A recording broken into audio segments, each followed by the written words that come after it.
The war in Ukraine has pushed the EU to seek alternative trade routes, making the middle corridor, the transcaspienne route, a priority. Under its global gateway strategy, the EU pledged 12 billion euros. With Kazakhstan at the center, what steps is it taking to support the shift?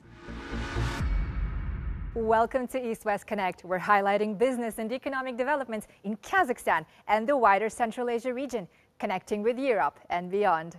Spanning 4,250 kilometers of rail and 500 kilometers of maritime links across the Caspian, the Middle Corridor connects China to Europe via Kazakhstan, the South Caucasus, and Turkey. The EU wants to turn the Transcaspian route into a fast modern trade corridor, cutting transit time to 15 days. But bottlenecks remain. A 2023 study led by the European Commission and the European Bank for Reconstruction and Development identified 33 critical infrastructure upgrades and 7 soft connectivity reforms that could transform the corridor's efficiency. If fully developed, the Middle Corridor could carry 470,000 containers annually by 2040, according to the EBRD. Kazakhstan, the world's largest landlocked country, is key. The government is expanding rail links to double speeds and multiply cargo capacity 5-fold. Cargo volumes through Kazakhstan jumped from 800,000 tons in 2021 to 4.5 million last year, with a goal of reaching 10 million tons by 2028. Joining us now to discuss the developments along the China-Europe route is Sadjan Uzbekov, Deputy Director of the Transport Policy Department at Kazakhstan's Ministry of Transport. Mr. Uzbekov, welcome to the program. Здравствуйте. Спасибо большое за приглашение. How much investment has gone into rail, road and maritime infrastructure, and how is it helping improve the Middle Corridor's capacity?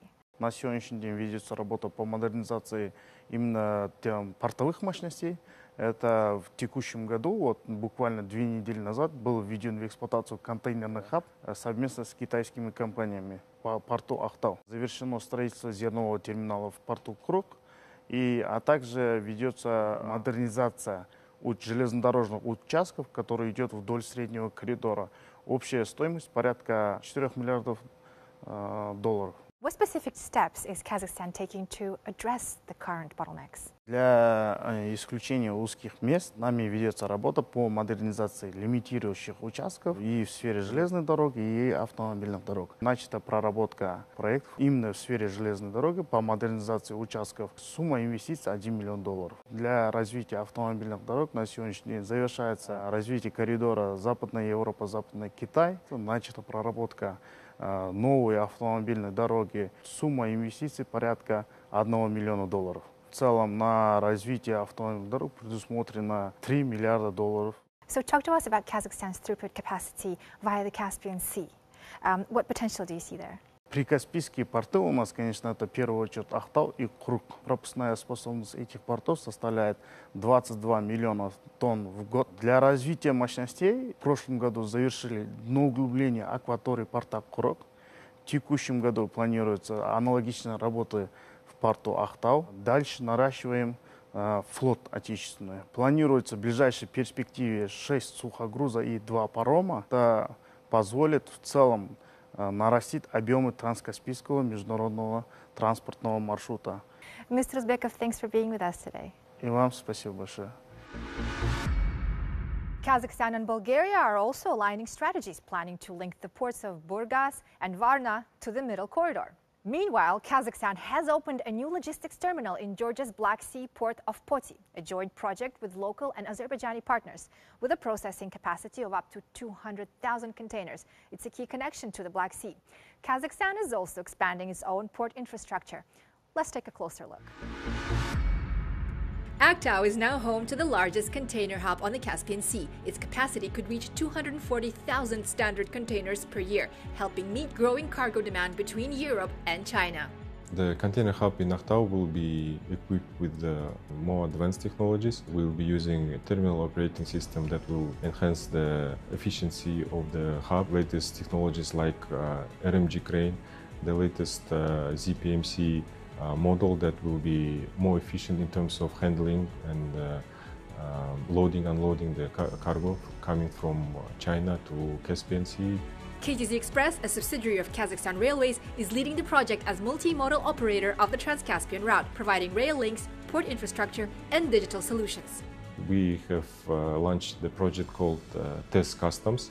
It helps the cargo to get the clearance at the customs when the cargo arrives to the border stations, and we decrease the time from 8 hours to 30 minutes.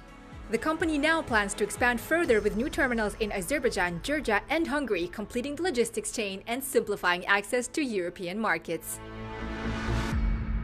A core EU focus is digitization to streamline border checks, customs, and logistics.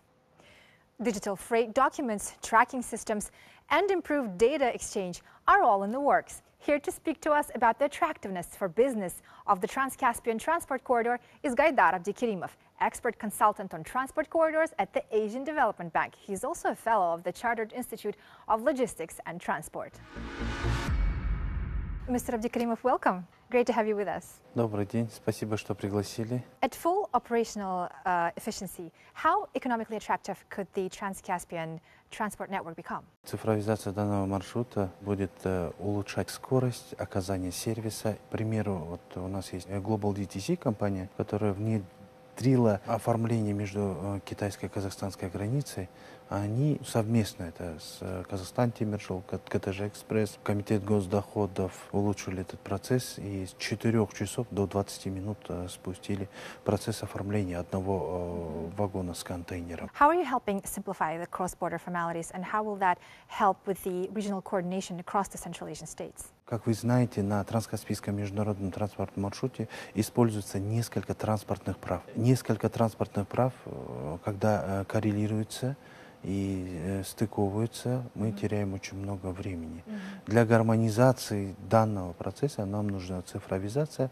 И, конечно же, само правое поле надо проводить в единый знаменатель. И на сегодняшний день это тоже работа начата, и она ведется различными институтами развития, такими как Азиатский банк развития. Going forward, how do you envision the regional connectivity of the region that's bound by the Transcaspian route? Все 5-6 стран Центральной Азии на сегодняшний день не имеют прямого выхода к мировым океанам, тождественно к мировым рынкам. И для региона этот маршрут очень важен. Мы сейчас уже видим наших соседей, которые начинают подтягивать свою инфраструктуру, технологии и сопрягаться с уже выстроенной цепочкой, которая у нас на сегодняшний день есть. Thank you so much for your perspective today. Thank you. Bye for now, and join us next time on East-West Connect.